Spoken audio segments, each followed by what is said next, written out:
चलिए हटिए, हटिए सामने से। यहाँ से मलबा हटाना है, जेसीबी लेकर आओ।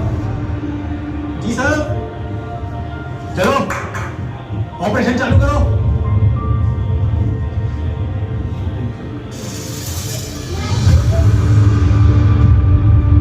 रुको रुको रुको, जेसीबी रोक दो, रोक दो।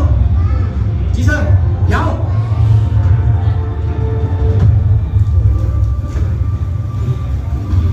यहाँ से किसी की आवाज सुनाई दे रही है, कोई जिंदा है? हाँ सर, मुझे भी सुनाई दे रही है। बहुत ध्यान से हाथ से मलबा हटाना है।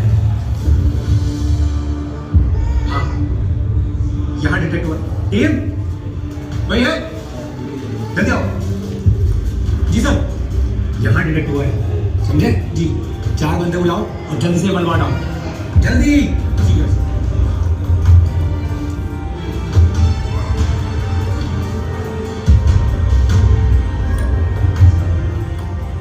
डॉग स्क्वाड को बुलाओ।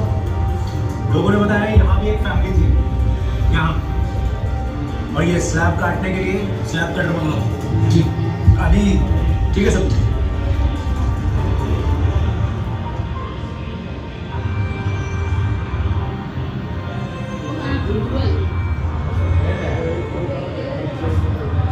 यहाँ पर जी सर।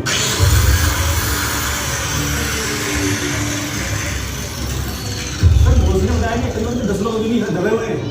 अच्छा, तो क्या डॉग स्क्वाड यहाँ पर नहीं आए थे? नहीं सर, सर अभी भी कुछ लोग यहाँ जिंदा है। हाँ, डिटेक्ट किया मैंने।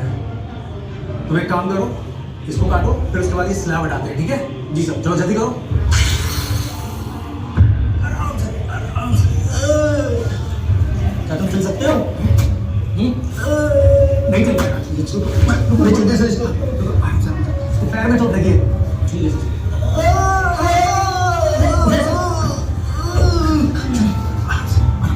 हटिए, हटिए, हटिए, आराम से, आराम से, आराम से।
कम से कम 7 साल लगते हैं और उसके बाद बैठना शुरू करते हैं। 10 साल के बाद चलना शुरू करते हैं। गुजराती स्टेट की 100 साल का सबसे बड़ा भूकंप होने के बाद भी 3 साल के भीतर वे दौड़ने लगते हैं। पूरे के पूरे शहरों को नए सिरे से बनाकर नया रूप दिया गया। जीवन रक्षी आपस में जुड़ी सड़कें बनाई गई ताकि आपदा के दौरान जीवन बचाया जा सके। जल निकायों, सामुदायिक संरचनाओं और स्वास्थ्य संबंधी व्यवस्थाओं को अंतर्निहित सुरक्षा उपायों सहित नए ढंग से बनाया गया ताकि वे आपदाओं से सुरक्षित रह सकें। इन प्रयासों की विशेषता न केवल पुनर्निर्माण का पैमाना था बल्कि इनमें लगा समय भी था। ताइवान, तुर्की, जापान और मैक्सिको जैसे कई अन्य देशों में भूकंप पुनर्निर्माण कार्यक्रमों में लगभग 40,000 से 72,000 घर बनाने में 4 से 6 साल लग गए। ये बहुत गर्व की बात है कि गुजरात में केवल 2 ही वर्षों में 1,45,000 घरों का पुनर्निर्माण और 8,92,000 घरों की मरम्मत की गई। 2001 के गुजरात भूकंप से पहले इतने बड़े पैमाने पर भूकंप रिकवरी कार्यक्रम चलाने का कोई अनुभव नहीं था। इसलिए प्रयोग की गई और जांची गई निर्देशित प्रतिक्रिया को सुविधाजनक बनाने की कोई विधि नहीं थी। मुख्यमंत्री मोदी की दूरदर्शिता और सक्षम नेतृत्व के कारण ही एक प्रभावी भविष्यवादी कार्य योजना की संकल्पना और रूपरेखा बनी और इतना बड़ा कार्यक्रम संभव हो पाया। इसने एक नए आपदा प्रबंधन कानून का मार्ग भी प्रशस्त किया, जिसने न केवल राष्ट्रीय कानून बल्कि अन्य देशों के आपदा प्रबंधन कानून को भी प्रेरित और प्रभावित किया।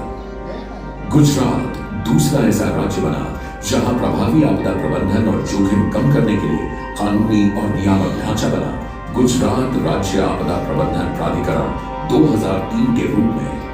मुख्यमंत्री मोदी ने आपदा में लगे घावों पर मरहम लगाने के लिए अथक प्रयास किया और यह सुनिश्चित किया कि इस भारी नुकसान की भरपाई के लिए एक बड़े स्तर पर पुनर्निर्माण और पुनर्वास किया जाए।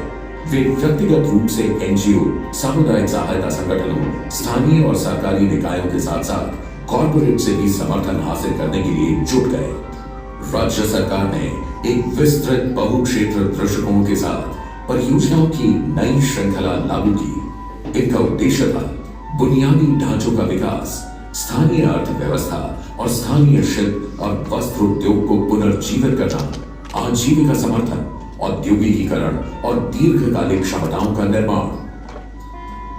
मुख्यमंत्री मोदी ने यह भी सुनिश्चित किया कि कच्छ की संस्कृति, हस्तशिल्प और परिदृश्य को उभारकर कच्छ में पर्यटन को बढ़ावा दिया जाए और बहुत जल्द एक नए कच्छ का उदय हुआ जो न सिर्फ फिर से अपने पैरों पर खड़ा हुआ बल्कि पहले से कहीं ज्यादा विस्तृत और मजबूत भी हुआ। कच्छ के विकास की ये यात्रा बहुत ही प्रेरणापूर्ण है।